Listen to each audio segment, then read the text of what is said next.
Hello ಎಲ್ಲರಿಗೂ ನಮಸ್ಕಾರ. ನಾವಿವತ್ತು ಮನೆಯಲ್ಲೇ PVC ಪೈಪ್ನ ಯೂಸ್ ಮಾಡಿಕೊಂಡು DIY ಟೇಬಲ್ನ ಮಾಡೋದು ತುಂಬ ಈಸಿ, ಹಾಗೆ ತುಂಬ ಐಟಮ್ ಕಡಿಮೆ ತಗೊಳುತ್ತೆ ಆ್ಯಂಡ್ ತುಂಬ ಕಡಿಮೆ ಸಮಯದಲ್ಲೇ ಮುಗ್ದೋಯ್ತು. ಫಸ್ಟ್ 2 ಇಂಚದು 20 ಅಡಿ ಪೈಪ್ನ ತಗೊಂಡು ಮೆಷರ್ಮೆಂಟ್ ಪ್ರಕಾರ ಕಟ್ ಮಾಡ್ಕೊಂಡ್ವಿ. ಅದಾದ್ಮೇಲೆ ಜೋಡಿಸೋದು ತುಂಬ ಈಸಿ ಕೆಲಸ. ಬನ್ನಿ ನೋಡೋಣ ಹೇಗೆ ಮಾಡಿದ್ವಿ ಅಂತ. ಮೆಷರ್ಮೆಂಟ್ ಪ್ರಕಾರ ಕಟ್ ಮಾಡ್ಕೊಂಡಿದ್ದು 2 ಫೀಟದು ಪೈಪು, ಇಲ್ಲಿ 3 ಇದೆ, ಆ ಕಡೆ 2 ಇದೆ. 1 ಫೀಟದು 4, ಎಲ್ ಕನೆಕ್ಟರು 4 ಇದೆ, ಹಾಗೆ 4 ಫೀಟದು 2 ಫೀಟದು ಇನ್ನೆರಡು ಕಡೆ ಇದೆ ಅಂದಲ್ಲ ಅದು. ಅದಾದಮೇಲೆ 3 ಫೀಟದು 4 ಆ್ಯಂಡ್ ದೆನ್ ಈಗ ಕೊನೆಯದಾಗಿ ಟಿ ಕನೆಕ್ಟರ್. ಹಳೇದು ಪ್ಲೇವುಡ್ ಶೀಟು ಟೇಬಲ್ದು ಇತ್ತು, ಅದನ್ನು ಯೂಸ್ ಮಾಡ್ತಾ ಇದ್ದೀವಿ. ಈಗ ಫಿಕ್ಸ್ ಮಾಡೋದು. ಸೊ ಕಾರ್ನರಲ್ಲಿ ಎಲ್ಲ ಟೀ ಬಾರ್ನ ಇಟ್ಕೊಂಡು ಮತ್ತು ಮಿಡಲಲ್ಲಿ ಒಂದು ಟೀ ಬಾರ್ ಇಟ್ಕೊಂಡು ಜೋಡಿಸ್ತಾ ಹೋದ್ವಿ.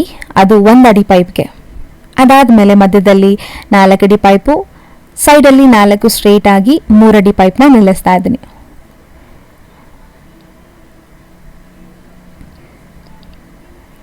ಅದಾದಮೇಲೆ ಇಲ್ಲಿ ಎಲ್ಲ ಕಡೆ ಎಲ್ ಬಾರ್ನ ಫಿಕ್ಸ್ ಮಾಡಿದೆ ಟು ದ ಕಾರ್ನರ್ ಆಫ್ 3 ಅಡಿ ಪೈಪ್ಗೆ.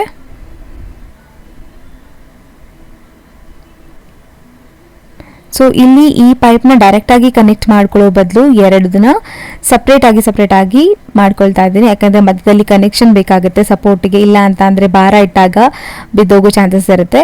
ಸೊ ಇಲ್ಲೊಂದು ಟೀ ಬಾರ್ ಹಾಕಿ ಈ 2 ಪೈಪ್ನ ಕನೆಕ್ಟ್ ಮಾಡಿಕೊಂಡು ಗಟ್ಟಿ ಫಿಕ್ಸ್ ಮಾಡಿ, ಆಮೇಲೆ ಈ ಕಡೆ 2 ಪೈಪ್ನ ಟೀ ಬಾರ್ ಹಾಕಿ ಕನೆಕ್ಟ್ ಮಾಡ್ಕೊಳ್ತಾ ಇದ್ದೀನಿ. ಸೊ ಇದೆರಡು ಫಿಕ್ಸ್ ಆದಮೇಲೆ ನನಗೆ ಮತ್ತೆ ಟೀ ಬಾರಲ್ಲಿ ಒಂದು ಲೆಟ್ ಕಾಣಿಸ್ತಾ ಇದೆ. ಆ ಲೆಟ್ಟಿಗೆ 2 ಅಡಿ ಪೈಪನ್ನ ಮಧ್ಯದಲ್ಲಿ ಕನೆಕ್ಟ್ ಮಾಡಿದೆ. ಕ್ಲೀನಾಗೆಲ್ಲ ಧೂಳು ಒರೆಸ್ತಾ ಇದ್ದೀನಿ, ಯಾಕಂದರೆ ಈಗ ಗಮ್ ಹಾಕಬೇಕು. ನಾವು ಎಲ್ಲ ಬರೀ ಫಿಕ್ಸ್ ಮಾಡಿರೋದ್ರಿಂದ ಗಮ್ ಹಾಕಿದ್ರೆ ಕ್ಲೀನಾಗಿ ಕುತ್ಕೊಳ್ಳುತ್ತೆ. ಸೊ ಎಲ್ಲೆಲ್ಲೆಲ್ಲಿ ಜಾಯಿನ್ ಮಾಡಿದ್ದೆ ಅಲ್ಲೆಲ್ಲ ಫಿಕ್ಸ್ ಮಾಡಿಕೊಂಡು ಹೋದೆ. ಈ ಗ್ಲೂ ನಿಮಗೆ ಹಾರ್ಡ್ವೇರ್ ಶಾಪಲ್ಲಿ ಸಿಕ್ಕುತ್ತೆ, ಇದನ್ನು ಬಳಸ್ಕೊಳ್ಬೋದು. ಇಲ್ಲ ನಿಮಗೆ ಸೆಕ್ಯೂರ್ ಆಗಿರಬೇಕು ಅಂತ ಫೆವಿಕ್ವಿಕ್ ಕೂಡ ಹಾಕ್ಬೋದು, ಅಥವಾ ಯಾವುದಾದ್ರೂ ಬೇರೆ ಬೆಸ್ಟ್ ಗಮ್ ಇದ್ದರೆ ಅದನ್ನು ಕೂಡ ಯೂಸ್ ಮಾಡ್ಬೋದು. ಸೊ ಎಲ್ಲೆಲ್ಲಿ ಜಾಯಿಂಟ್ಸ್ ಇದೆ ಅಲ್ಲೆಲ್ಲ ಕೂಡ ಹಾಕೊಂಡು ಬಂದೆ.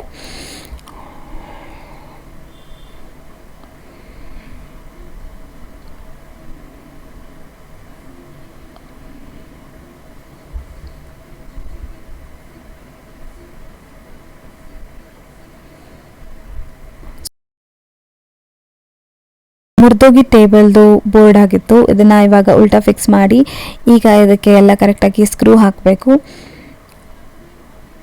ಟೇಬಲ್ನ ಗಮ್ಮ ಕಾಣಿಸೋದಕ್ಕಾಗಲ್ಲ, ಸೊ ಇದನ್ನು ಸ್ಕ್ರೂ ಹಾಕಿ ಫಿಕ್ಸ್ ಮಾಡಿದ್ರೆ ತುಂಬ ಸೆಕ್ಯೂರ್ ಆಗಿರುತ್ತೆ, ಯಾವುದೇ ಥರ ಅಲ್ಲಾಡಲ್ಲ ಆ್ಯಂಡ್ ನಾವು ಯೂಸ್ ಮಾಡುವಾಗಲೂ ಕೂಡ ಚೆನ್ನಾಗಿರುತ್ತೆ.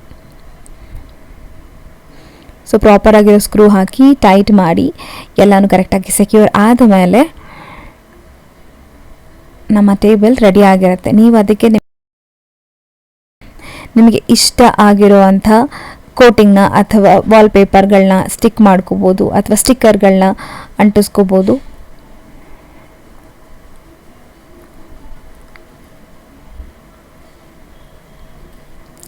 ನೋಡಿ ನಮ್ಮ ಟೇಬಲ್ ರೆಡಿ ಆಗಿದೆ.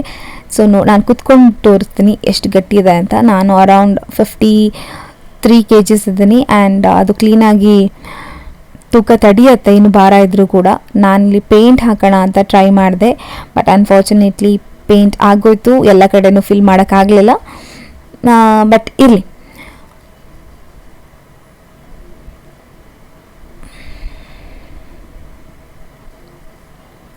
ಸೊ ಇದರಲ್ಲಿ ನಾನು ರಸ್ಟಿಕ್ ವುಡ್ದು ಸ್ಟಿಕ್ಕರ್ನ ತರಿಸಿದ್ದೆ, ಅದನ್ನೇ ಹಾಕಿ ಮೇಲ್ಗಡೆ ಕೋಟ್ ಮಾಡ್ತಾ ಇದ್ದೀನಿ to make it look kind of old, ಅಥವಾ ತುಂಬ ಚೆನ್ನಾಗಿ ಅನಿಸುತ್ತೆ ನನಗೆ ಈ ಮೆಟೀರಿಯಲ್ದು, ಅದಕ್ಕೆ ಇದನ್ನೇ ಹಾಕ್ಕೊಂಡ್ವಿ.